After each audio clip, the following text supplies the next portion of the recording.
31 juillet. 2 Chroniques chapitre 29 versets 1 à 36. Ézéchias était âgé de 25 ans lorsqu'il commença à régner, et il régna 29 ans à Jérusalem. Sa mère s'appelait Abia.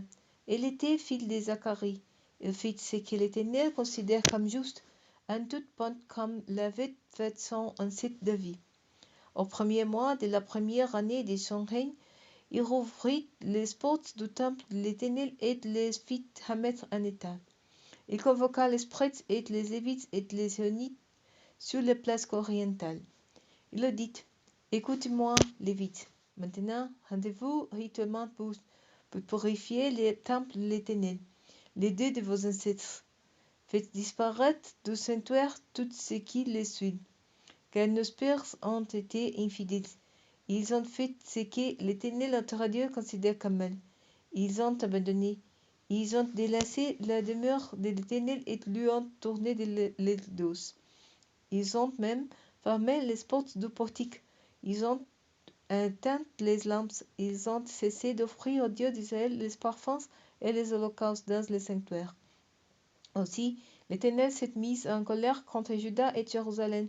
Il a fait de notre peuple un exemple terrifiant et un sujet de raillerie, et de notre pays un étendu désolé, comme vous le constatez vous-mêmes. Car nos pères sont tombés par l'épée, nos fils et nos femmes ont été emmenés en captivité à cause de cela. C'est pourquoi j'ai décidé de conclure une alliance avec l'Éternel, le Dieu d'Israël, pour qu'il détourne de nous son ardente colère. Maintenant, mes amis, ne vous dérobez pas, car c'est vous que l'Éternel a choisi pour vous tenir devant lui, à son service, pour célébrer son culte et brûler des parfums et en son honneur. Alors les Lévites suivants se mirent à l'œuvre. Maat, fils d'Amasai, Yoël, fils d'Azaria, de la lignée des Sciatites, de la lignée des Merari, Sephorankis, fils d'Abdi, et Azaria, fils de Yalélel. Parmi les Gessonites, Joa, fils de Zima, et Eden, fils de Joa, de la lignée d'Elisapha, Sihi et Yéel, de la lignée de Zacharie et Matania, de la lignée de Emma, Yeif et Simei et de celle de Yedutun, Semaya et Oziel.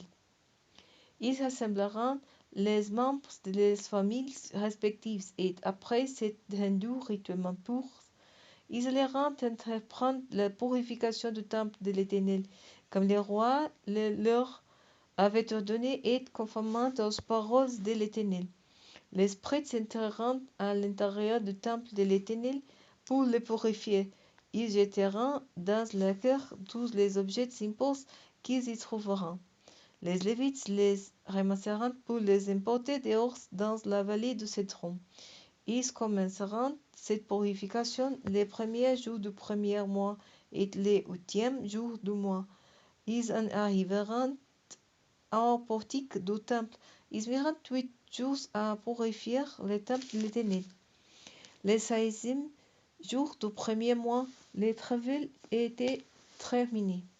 Alors ils se rendirent chez le roi Ézéchias et lui dirent: Nous avons purifié tout le temple de l'Éternel, l'autel des holocaustes, tous ses accessoires, et la table des spens exposée devant Dieu avec tous ses accessoires. Nous avons préparé et purifié tous les objets qui, dans sa rébellion contre l'Éternel, le roi As avait profanés pendant son règne. Ils sont devant l'autel de l'Éternel. Le lendemain, le roi Ézéchias se leva de grand matin. Il rassembla les dirigeants de la ville et monta au temple de l'Éternel. On amena 7 taureaux, 7 béliers, 7 agneaux, ainsi que 7 boucs, un sacrifice pour le péché, pour les royaumes, pour les sanctuaires et pour Juda. Le roi ordonna aux prêtres de la lignée d'Aaron de les offrir sur l'autel de l'Éternel. Les prêtres égorgeront les grosses bêtes, recueilliront les sang des victimes et les répandiront sur l'autel.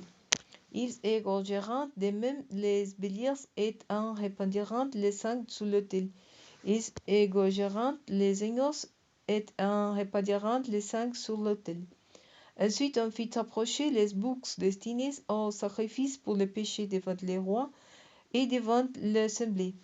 Ceux-ci poseront leurs mains sur eux. Les prêtres les égorgeront et en répandront le sang sur l'autel pour l'offrir un sacrifice pour le péché, et accomplir ainsi le rite d'expiation pour tout Israël, car les rois avaient précisé que l'Holocauste et les sacrifices pour le péché devaient être offerts pour tout Israël. Il fit placer les Lévites dans la cour du temple de l'Éternel avec des cymbales, des luths et des lyres, selon la règle fixée par David, par Gad, les prophètes du roi, et par le prophète Nathan, car c'était un commandement de l'Éternel transmis par l'intermédiaire de ses prophètes.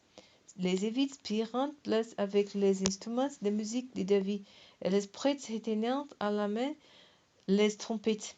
Ézéchias ordonna d'offrir l'Holocauste sur l'autel. Et au moment où commença l'Holocauste, retentit ainsi les chants en l'honneur de l'Éternel accompagnés des trompettes et des instruments de David, roi d'Israël. Toute l'assemblée se prosterna, les chœurs chanta et les trompettes résonnèrent jusqu'à ce qu'on ait terminé d'offrir l'Holocauste. Quand le sacrifice fut terminé, le roi et tous ceux qui étaient avec lui s'inclinèrent et se prosternèrent. Puis le roi et les dirigeants dirent aux Lévites de louer l'Éternel avec les paroles composées par David et le prophète Asaph. Ils se répandirent en joyeuses louanges, puis ils s'inclinèrent et se prosternèrent.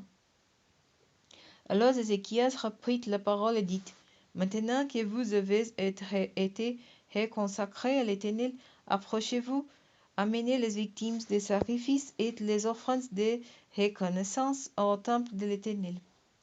L'assemblée amena des victimes pour offrir des sacrifices et des offrandes de louange, et tous ceux dont le cœur était généreux offrirent des holocaustes.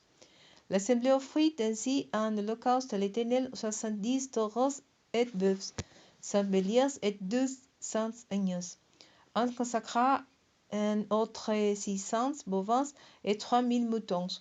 Mais les prêtres étant trop peu nombreux pour dépêcher tous ces animaux. Les frères, les Lévites, les aidèrent jusqu'à ce que ce travail soit terminé et jusqu'à ce que les autres prêtres se soient tous rendus rituellement purs. Car il faut dire que les Lévites avaient mis plus d'empressement à se purifier que les prêtres. En plus de nombreux holocaustes, il fallait encore brûler la graisse des sacrifices de communion et répandre les coupes de vin accompagnant les holocaustes. Ainsi fut établi l'écoute au temple de l'Éternel. Ézéchias et tout le peuple se réjouirent de la manière dont Dieu avait dirigé les choses, car tout cela s'était fait très rapidement.